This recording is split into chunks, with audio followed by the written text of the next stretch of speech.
All right, hello everybody. We have a special guest with us tonight, and that is this amazing neotropical rattlesnake here. This is a species I've never seen before, have wanted to see one for a while, and unfortunately, the first one that I get to see is a tragically run over roadkill. It's pretty young, I would say, based on the size of the rattles over here. I'm going to at least do some sketching to honor the life of this poor little snake that got ran over crossing the road. So sometimes roadkill is an opportunity. I know some people might think it's gross or whatever, but this is an opportunity to study an animal you might not otherwise be able to get close to. So I'm going to start with some quick sketches so I don't get too precious about the whole thing. Sometimes if you're really excited about something, you might worry about it too much. And the main thing I'm not going to do is try to just start off with a big, huge drawing of this with a lot of detail. The best thing is probably just to do some really small, almost gesture-like sketches. And for me, that works as a great way to get started because it functions as a warm-up. It gets my hand moving. It reminds me that I'm just here to draw and pay attention. And then I will probably do some close-ups on the patterns. That's one thing that I've found can be fun and helpful with snakes, with other animals too. Sometimes separating the form from the surface pattern, surface texture can sometimes be very interesting in and of itself, but it can sometimes be at counter purposes to creating the illusion of 3 dimensions. So when you're creating the illusion of a 3-dimensional form, it's helpful to do certain things. When you're trying to capture what a surface pattern looks like, you might do other things. So we'll get into that more in a second. I can also use words, like where I found this.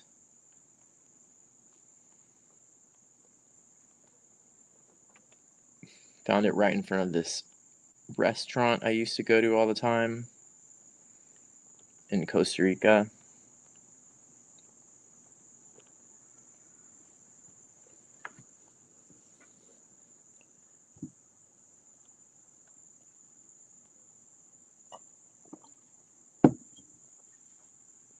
Okay, I'm going to do a little teeny bit. I'm not going to get too worried about it, but I'm going to do a teeny bit of a face close-up just to get some of these, see if I can get some of these scales without getting into a, oh, giant grasshopper just flew by, without getting into a science illustration level detail. These scales on the face are really important for the identification of a lot of reptiles. And so it's one of those places that you need to get things correct. You can't just fudge it. These little ones.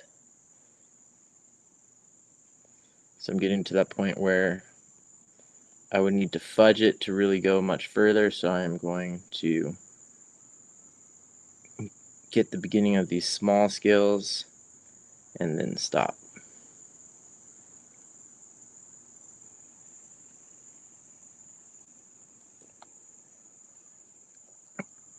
Okay, so I got that.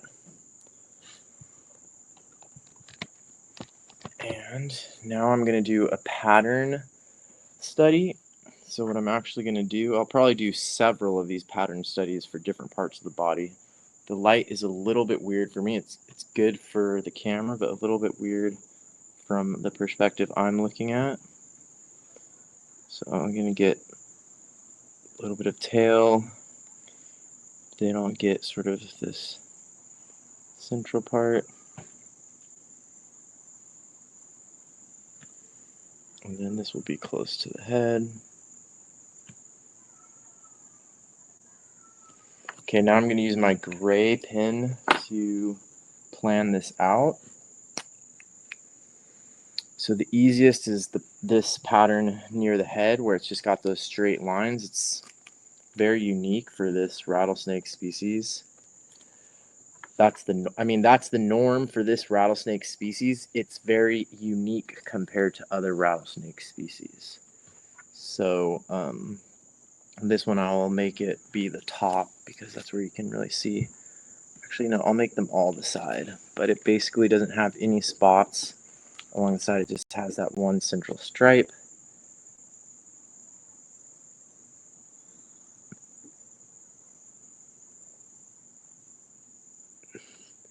Maybe towards the end it starts to have some spots.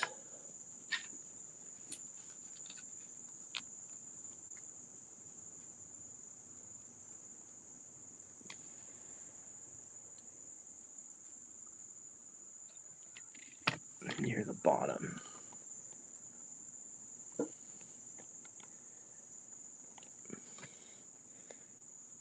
Okay, so, and then that part is darker in the top middle. So let me show you how I would do this with colors before I go on to the next one.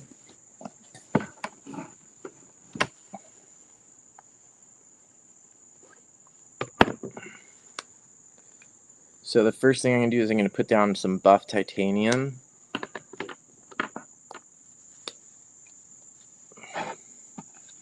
That seems to be a really good sort of base color for this.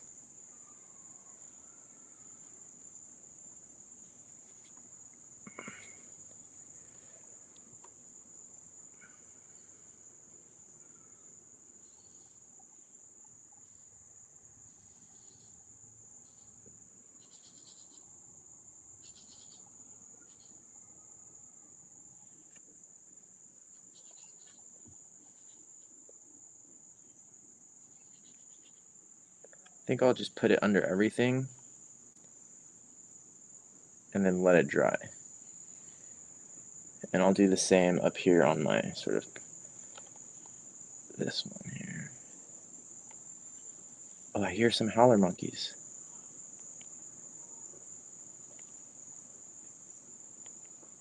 And a car.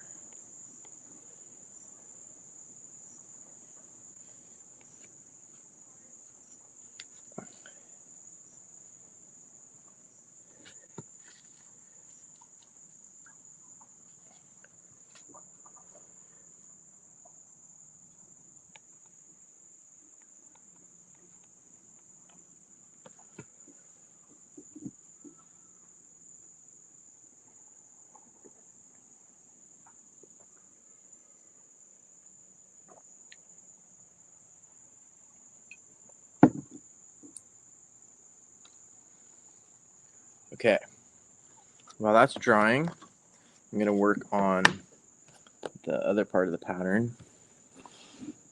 I might get a little bit more rambunctious here with my drawing because I'm going a little bit slow and meticulous so far. But first, let me just try to get a good version of this pattern.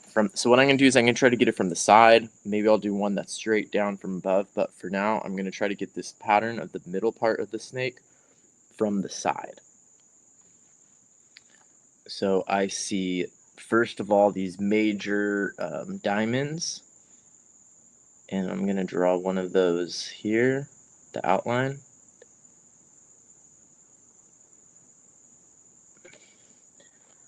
Look at the spacing a little bit, draw the next one. And then draw one more. Okay. I see that a lot of them have a lighter part in the middle, so I'm going to outline the lighter part in the middle. Then I see the palest part is right around those and mostly on one side, on the back side here. So I'm going to make a little line to indicate where that goes.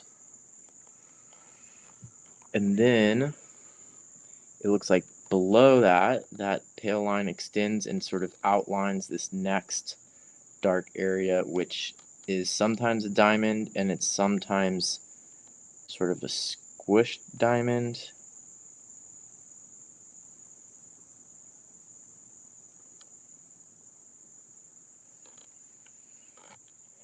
And then I see a dark spot in between here. That's just like a few scales. And then there's something else sort of in between or at the bottom of those dark spots. So some of that I can do while I'm in the painting stage. But I feel like that one's planned out enough. Okay, now near the tail, there's not very much pattern. The light's getting worse as the sun sets, so it looks like the pattern sort of fades out quite a bit.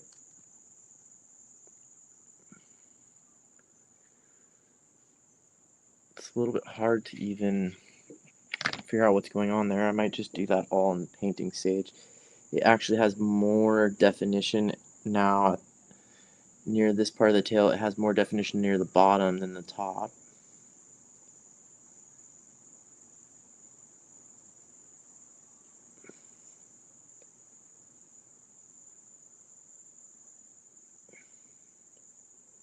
Okay. Now I'll put that buff titanium on all of those.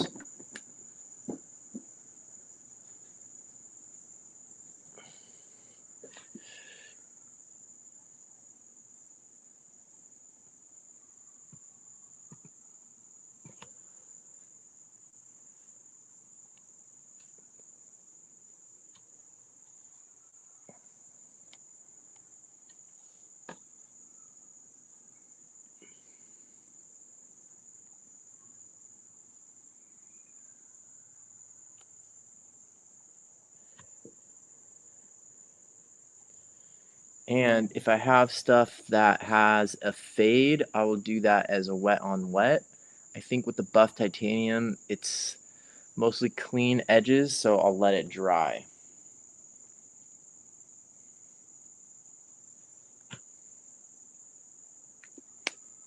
Now maybe I can do a couple quick drawings while those things are drying.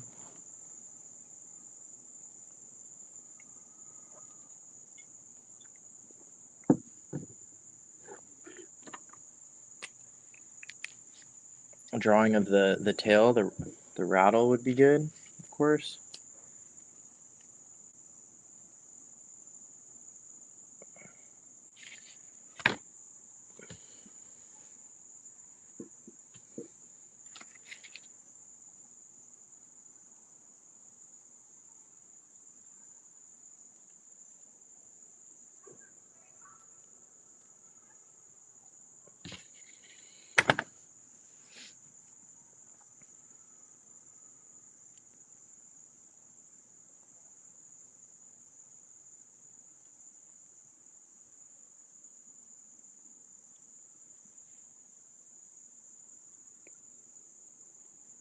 Dark, light, light, and one more light.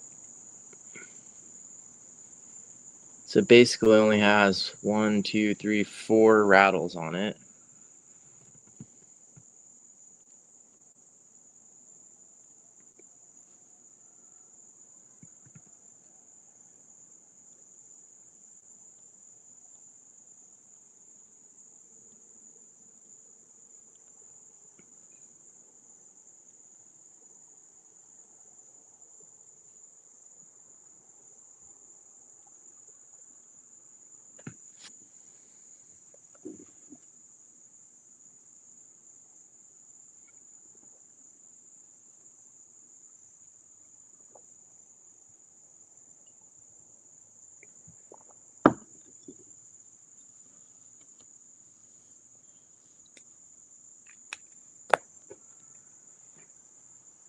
Oops, I don't want that one.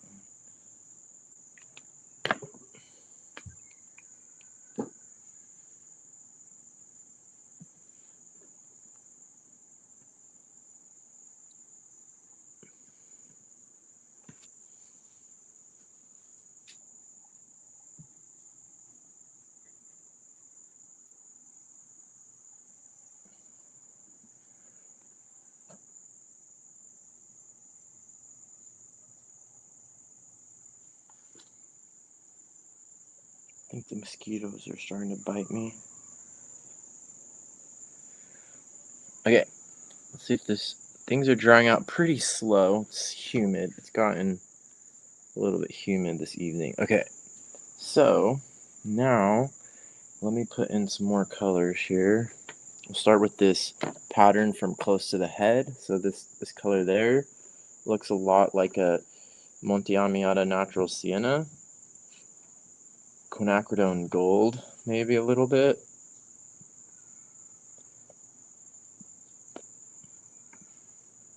So, some type of sort of golden brown color, basically. And since this is from the side, that golden brown color is basically above this dark line. But it shows up in other places too, so I'll try to get it in some of those other places. But then there's going to be like a black line behind that. So the other place it shows up really is inside of these diamonds. You can see that golden brown color inside the diamonds. So I'm going to try to get that now.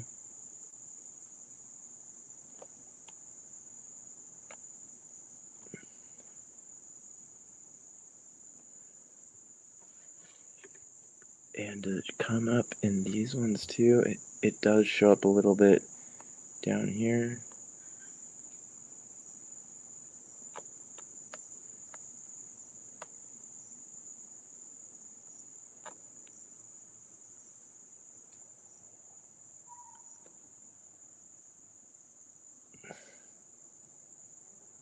And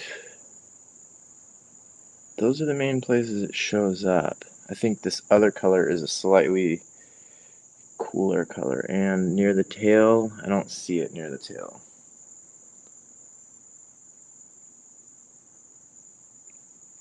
Okay. I'm going to do a slightly different methodology on this one here. There is a way to do this all quicker. I'm not going for the very quick way right now.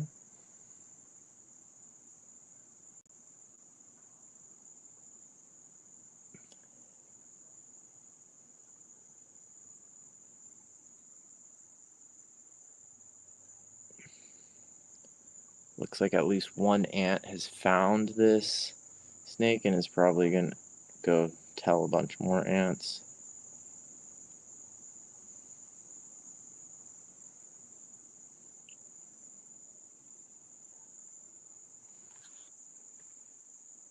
Okay, now I'm just going to let that draw a second. Let it dry a second. Okay, so I think it's funny that sometimes I go super quickly and then sometimes just I end up not intentionally going slower. So one important thing with nature journaling and a lot of things is to try to be intentional and sort of self-aware and reflect on, is this a good time to go slow or is this a good time to go fast? This might be a good time to go fast because there's starting to be these ants showing up, and I'm in the tropics and I have a dead animal lying in front of me. Oh yeah, there's like 10 more ants suddenly. Also, it's starting to get dark and bugs are starting to fly to my light. So, however, I started off with this sort of slow technique. Let's see if I can, be self-aware. And a lot of times with art, what we do is we say like, oh, this is just my style to go this slow. And a lot of times it's just because we're not actually being intentional. So right now I'm going to try to intentionally speed up my pace and maybe get like a quicker drawing of the snake even over here on this side of the paper. So I'm just going to go kind of fast and show how it's possible to do some of this stuff a little bit more quickly. Like if I were in the field and only had a short amount of time with this snake, sort of what I would do then if I were like on the side of the road. And in that case, I might sort of be simplifying some elements of it, like its face. I'm not going to try to get it as perfect. Its face, unfortunately, is pretty messed up, but that can be a lot of times the hardest part of the snake to draw anyways. Just a little bit of these ridges here, and then this line, I'm going to use more. I'm going to use my pen a little bit more, at least to start some of these lines. This part of the face is really messed up, so I don't think these scales look the way they're normally supposed to look. The proportions of the face are are messed up. The eyes are still there. This probably wasn't that old, but that would be, if you're writing down these questions and stuff as part of the nature journaling process, that'd be a good question. I'm not gonna get too much into the scales on the nose, but I will get those pits. That's what makes this a pit viper. Some of the smashed out meat there. So sad. Okay, and then I'm going to try to get some of this sort of three-dimensionality of the body here. So that can be the trickiest part when drawing snakes. And one of the things that's the best practice, because a lot of stuff in nature is cylinders. So figuring out how to draw cylinders properly in different positions is really a useful skill.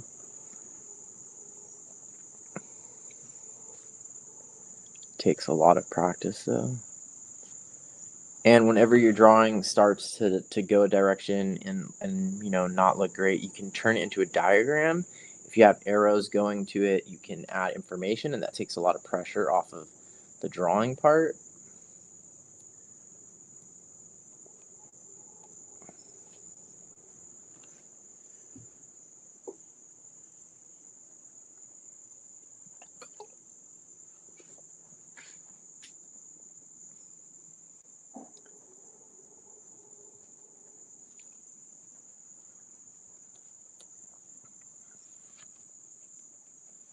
Another strategy can be to just focus in on certain parts of the animal.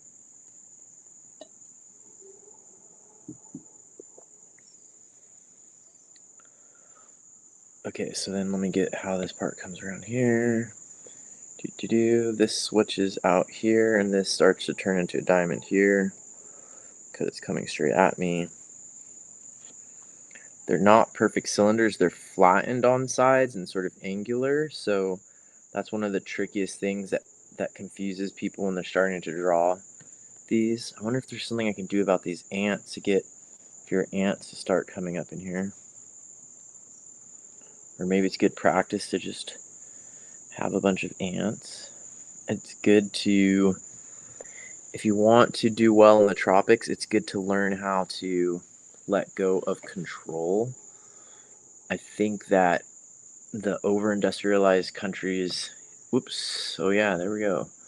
The over-industrialized countries in the temperate north have kind of tricked people into thinking that it's possible to like have control over nature and have these spaces where you can have a bunch of your stuff and your stuff, nothing bad happens to your stuff. You have this whole huge enclosed area where there's basically no bugs. And it usually takes a lot of energy to maintain those places. And in the tropics, it's a lot harder to do those things. And so sometimes it's good, in my opinion, to practice getting used to that state of affairs, because that is the natural state of affairs, and that is how people have lived for a really long time, and how a lot of people on the planet still live today. And a lot of times it takes a lot of energy to try to fight that. Okay, so what I'm noticing is these start to get less brown. I'm actually gonna use an arrow here. Diamonds get less brown. Get less black.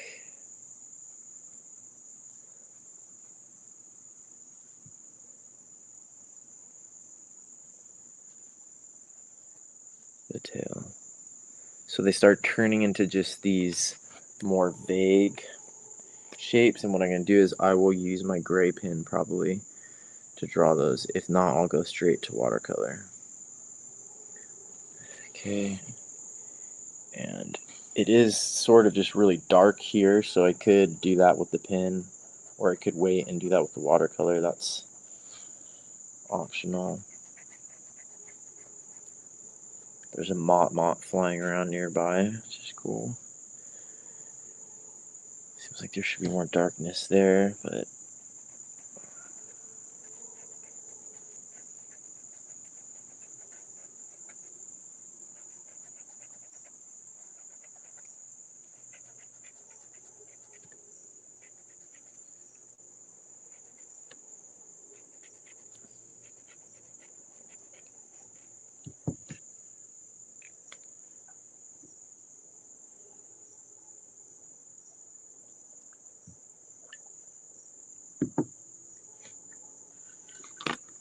Okay.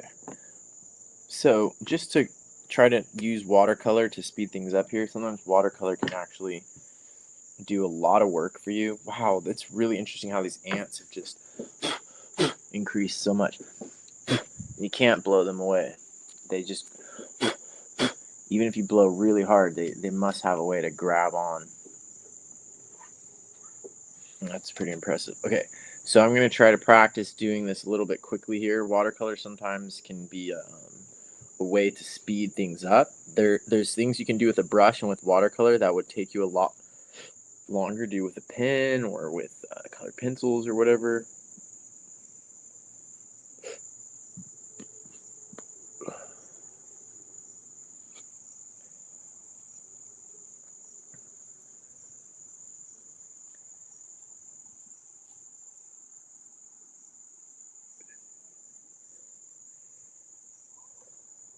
Okay, less of it up here. That's interesting. But it is down here. There's some pink in there that I'm going to need to do. And then the rest is under there, but that's local color, and the shadows make that go away. Now I'm going to come in with that Monte Amiata Natural Sienna in varying degrees. I'll start with the warmest spots, which seem to be inside of these diamonds. Those are also nice and separated from everything else, so that gives time for other things to dry if I want that. Maybe I don't want that. Maybe I need to do some wet on wet here. And so now I'm going to use Bloodstone Genuine to sort of tone down that Monte Amiata Natural Sienna and make it a little bit darker, and then I'm going to work that into these other spaces here, basically go over the ridges here, and if my buff titanium is still wet, then I'll actually get a little bit of a wet on wet effect.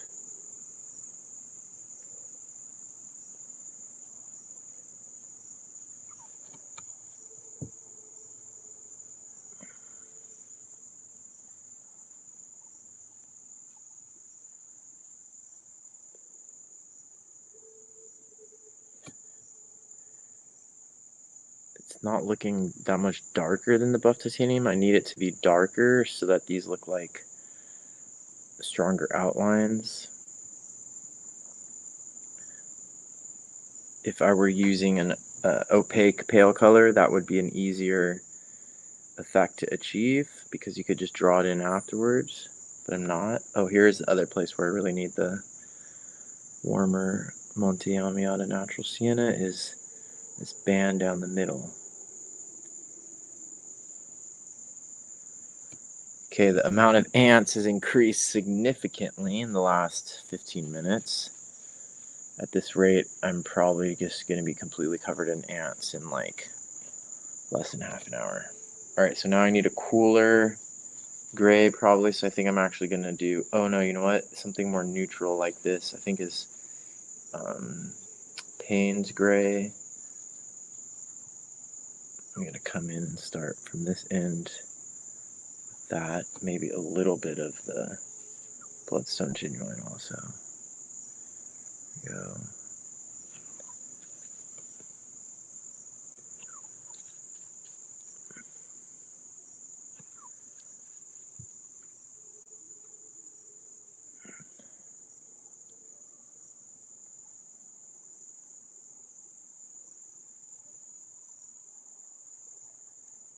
Okay.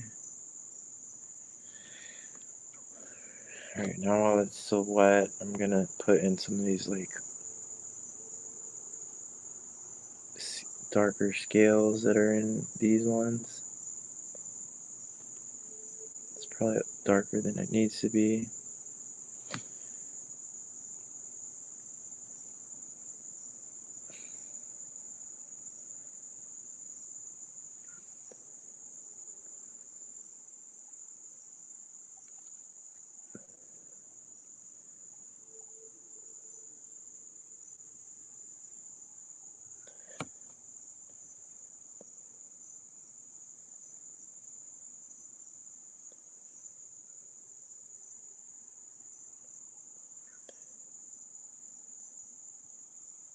Okay, now I'm building up some of these diamonds with the paintbrush.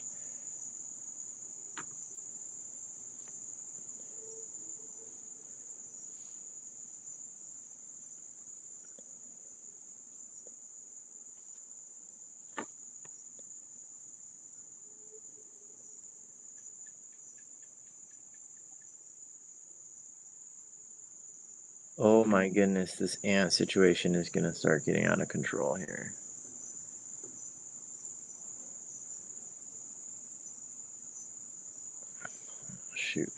Shoot. Dark line behind the eye. I don't have that dark line on here yet. Okay. Man, these ants. Shit. Okay, let's see if we can work a little bit on these ones over here. It's interesting. Ants, I feel like they're like they haven't bit me yet. They haven't really caused any problems. They're not even crawling on me. But ants, they sort of trigger that control thing that I was just mentioning. So it's like part of me is stressing about these ants, even though so far they haven't personally caused me any problems. They haven't bit me. They haven't crawled on me. They haven't, covered the snake so much that I can't see anything. It's just this like visual thing that they're there. So that's something I think that's interesting to think about is like, why are we stressing about these things in nature? Are they actually doing anything to us, or are we just like, it's just the concept that is stressing me out that there's a bunch of ants on my paper? Okay, so now I'm going to go up here and I'm going to work on these. So I'm going to start with the one near the tail, and I think the tail, actually, since I have this Bloodstone Genuine on my brush already, I'm going to start with that one. And that one is most notable in this area, and I'm going to use it basically for what's almost a black color. So I'm going to come and paint, and these ones I'm trying to do them a little bit more carefully. If you want to be really precise, you try to show the shape of the scales, because these colors are all made up of different colored scales.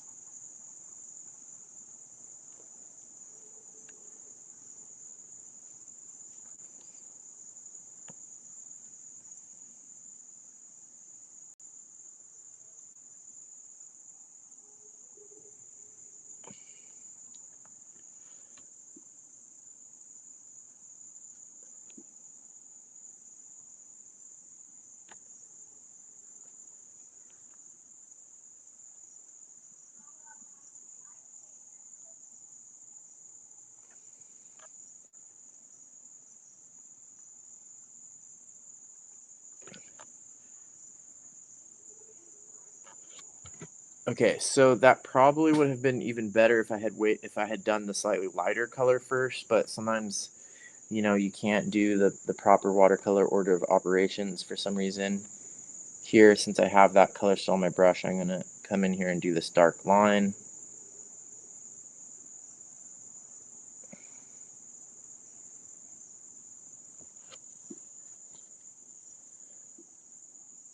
And then I think what I need to do is get that Monte Amiata Natural Sienna color that's slightly faded and come in here and get these triangles. So part of what I'm doing is trying to get a negative shape pattern in here, because that pale pattern is really, the pale outline of the dark shapes is really important on these rattlesnakes, and a lot of other snakes have that right around their darkest color. They have their lightest color, and it can be really hard with watercolor to paint because it's basically a highlight, and it's hard to you basically, with watercolor, you have to reserve it or use the negative space around it. And sometimes when you follow that watercolor order of operations, you lose the overall pattern. But if you're drawing it from dark to light, it can be easier to show that pattern, because it's easier to draw something than to draw around something.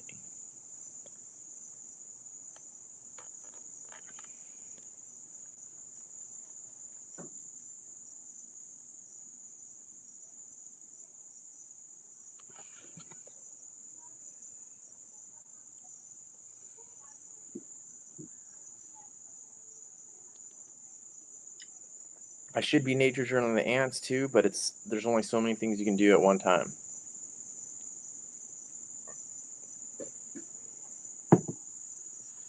And the tail. So the tail is more of this neutral gray colors, I think.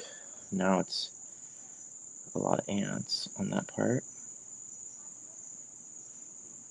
There's some pale stuff near the bottom, so let's try not to lose all of that.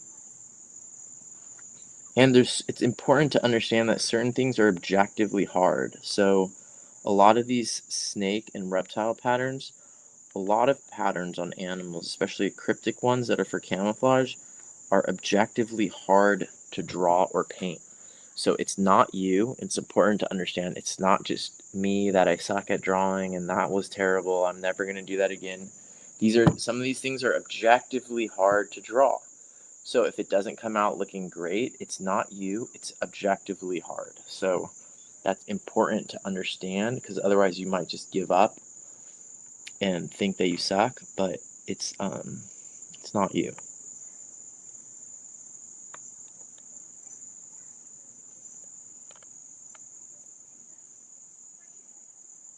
And a lot of those things, they're objectively hard, but if you practice them, you'll get better and you'll notice it. So don't give up.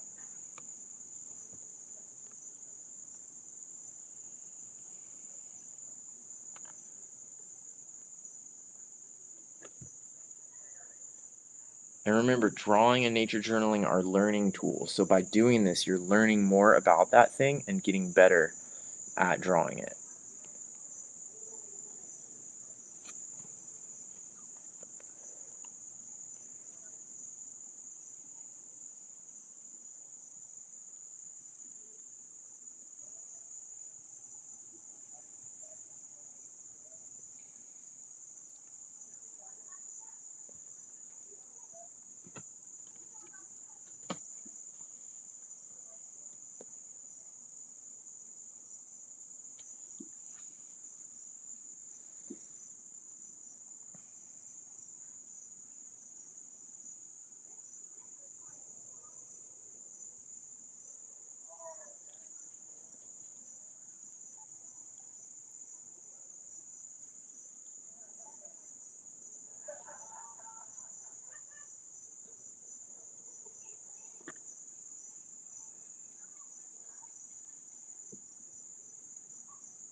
Okay, I'm going to do a little bit of writing here.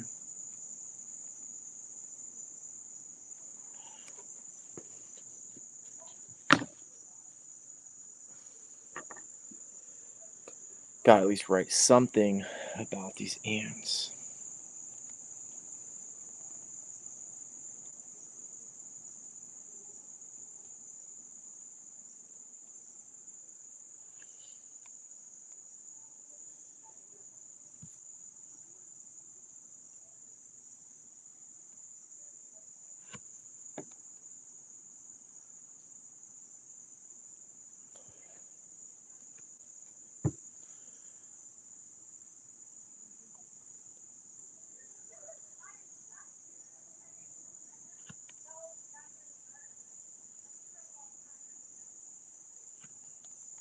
Now that one looks like it'll bite. That one right there looks like it's more of a soldier.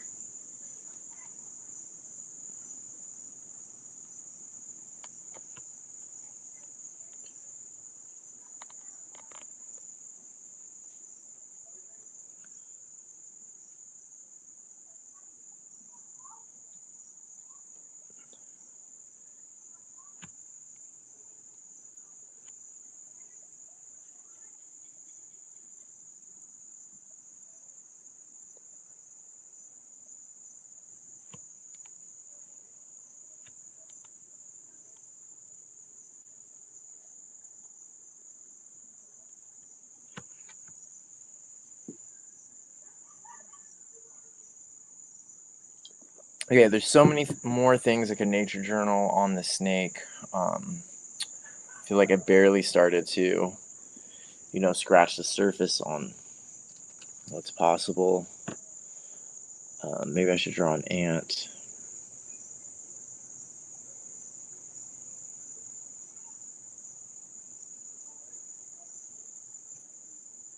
That's definitely not actual size, but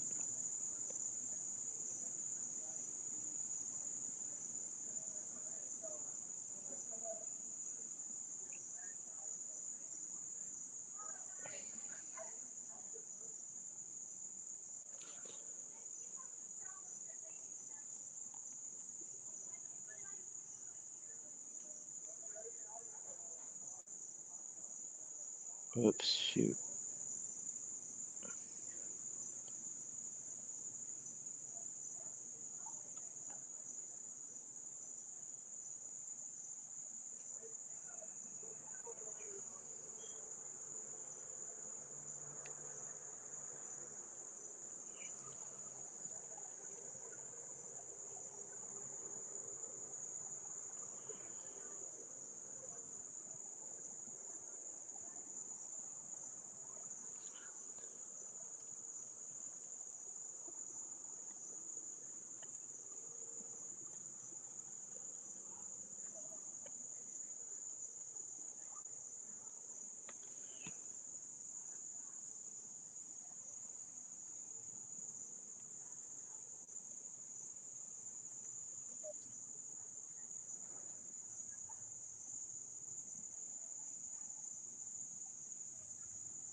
Okay, I feel like that's something, right?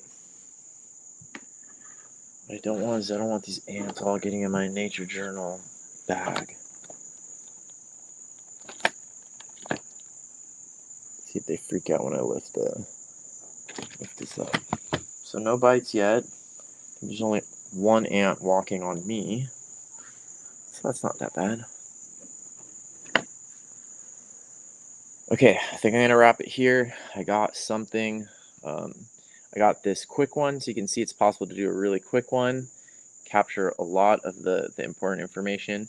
It's possible to go through slowly and try to get some more details. There's a lot more things I could have done, like flipping it around. I could have done like a little autopsy of it. I could have tried to look at the fangs, things like that. But, considering the circumstances, I'm glad that I picked this up off the road on my drive into Costa Rica, into this part of Costa Rica in Guanacaste province, getting ready for the Nature Journal beach vacation, which should be really fun, and have some great participants coming on that, including several Patreon members. But I feel like at this point, with the ants and everything, I should probably clean this up.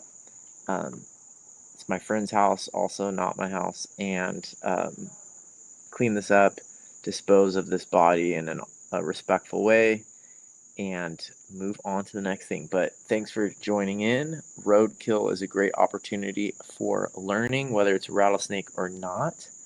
And I will see you next week on the Nature Journal Show.